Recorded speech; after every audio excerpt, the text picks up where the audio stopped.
আলু পোস্ত তোকে দেবো না। ও এখন ক্যামেরা কোয়ালিটিটা মানে ভালো হয়ে গেছে আগের থেকে। স্কিনটা ঠিক হয়েছে তাই জন্য। তো বন্ধুরা, আমার তো বললামই যে শরীরটা খারাপ, খুবই খারাপ। তো তারপরেও হচ্ছে কোনো রকমে একটুখানি মাছের ঝোল আর ভাত আমি করতে পেরেছি। আর মানে আর কিছু করার মতো অবস্থা আমার নেই, ক্ষমতা নেই। হ্যাঁ। তো ওই যে কাতলা মাছ ছিল সেটারই একটু ঝোল করেছি।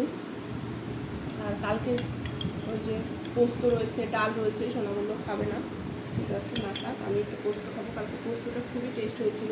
মুখে না ভালো লাগে না তো কিছু খেতে পারি না, সেই জন্য মানে কিছুই ভালো লাগছে না। কেমন হয়েছে মাছের ঝোলটা? ভালো হয়েছে?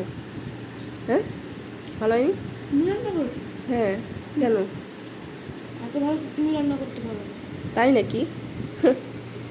আসলে আজকে মাছের ঝোলটা না মানে মাছটা না একদমই টেস্ট।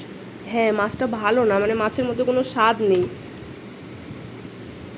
আর ফ্রিজে মানে থাকলে তো এমনিতে মাছের স্বাদ থাকে না, আর তার মধ্যেও মাছটাও অত ভালো না।